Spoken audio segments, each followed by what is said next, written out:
एक फ्लाइट जो सफर का सपना लेकर उड़ती थी, सिर्फ 30 सेकंड में उसका सपना कब्रिस्तान में बदल गया।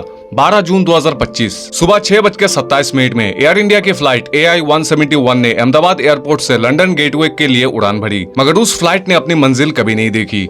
ये वो हादसा था जिसने न सिर्फ इंडिया को बल्कि पूरे विश्व को हिलाकर रख दिया। आज के इस वीडियो में हम बात करेंगे इस क्रैश के हर कोने की, हर एंगल की, हर उस कहानी की जिसे दुनिया ने अब तक नहीं सुना। शुरुआत करेंगे फ्लाइट के बैकग्राउंड से। AI-171 एक रेगुलर इंटरनेशनल फ्लाइट थी जो रोज सुबह अहमदाबाद से उड़ती थी और लंदन गेटवे जाती थी। इस दिन प्लेन के अंदर 280 यात्री और 15 क्रू मेंबर्स थे। एयरक्राफ्ट था बोइंग 787 ड्रीमलाइनर, जो कि दुनिया का one of the most advance and safe plane माना जाता है। लेकिन 12 जून को यह ड्रीमलाइनर एक नाइटमेयर बन गया। टेक ऑफ के तुरंत बाद सिर्फ 30 सेकंड में फ्लाइट का एक इंजन बंद हो गया।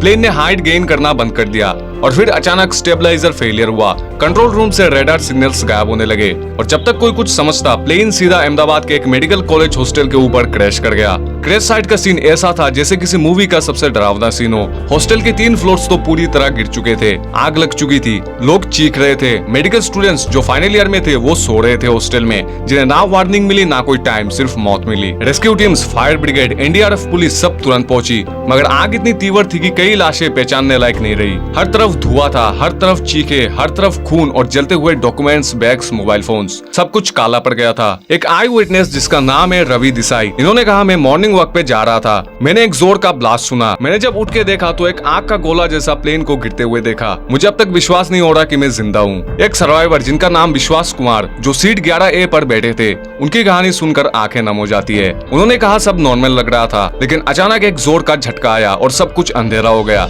मेरी आंखें हॉस्पिटल में खुली, डॉक्टर्स कह रहे थे कि उनकी जिंदगी एक चमत्कार है। इस क्रैश में कुल मिलाकर 273 लोग मारे गए। हॉस्टल के 17 स्टूडेंट्स की भी मौत हुई। कुल मिलाकर ये इंडिया की सबसे डेडलीस्ट एविएशन ट्रेजेडी बन गई।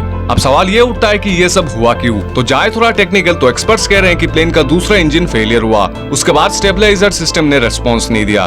ब्लैक बॉक्स डाटा अभी एनालाइज किया जा रहा है, लेकिन इनिशियल रिपोर्ट कह रहे हैं कि इंजन की रेगुलर मेंटेनेंस नहीं हुई थी और ये इंजन सिस्टम में 5 दिन से वार्निंग साइन दे रहा था। AI-171 के पायलट कैप्टन अंजलि मेनन एक सीनियर पायलट थी, 18 साल के एक्सपीरियंस के साथ, लेकिन इस हादसे ने सबको हिला दिया। कई लोग कह रहे हैं कि अगर ATC तुरंत रेस्पॉन्स देता तो शायद क्रैश रोका जा सकता था, लेकिन क्या सिस्टम रेडी था? यह सिस्टम फेल हो गया। सरकार ने तुरंत हाई लेवल इंक्वायरी अनाउंस की। PM मोदी ने नेशनल मोर्निंग का डिक्लेरेशन दिया। 25 लाख का कंपेंशन अनाउंस हुआ हर विक्टिम के लिए। एयर इंडिया को 72 घंटे के अंदर इंटरनल रिपोर्ट देनी पड़ी और साथ ही बोइंग के कई मॉडल्स को टेम्पररी ग्राउंड किया गया।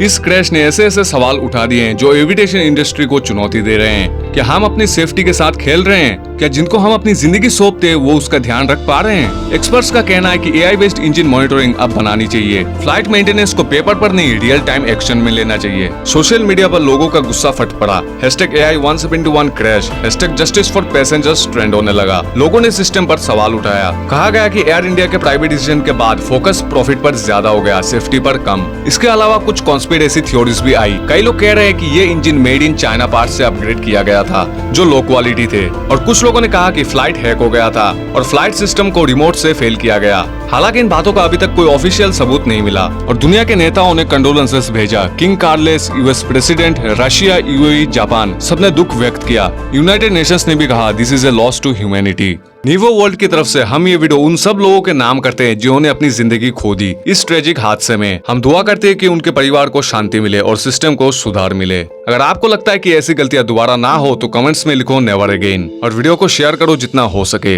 और चैनल को सब्सक्राइब करो जहां हम आप तक लाते हैं दुनिया के सबसे रियल, सच्चाई और इमोशनल स्टोरीज। यही था आज का ये एपिसोड। मिलते हैं अगले वीडियो में एक नई कहानी के साथ। जय हिंद।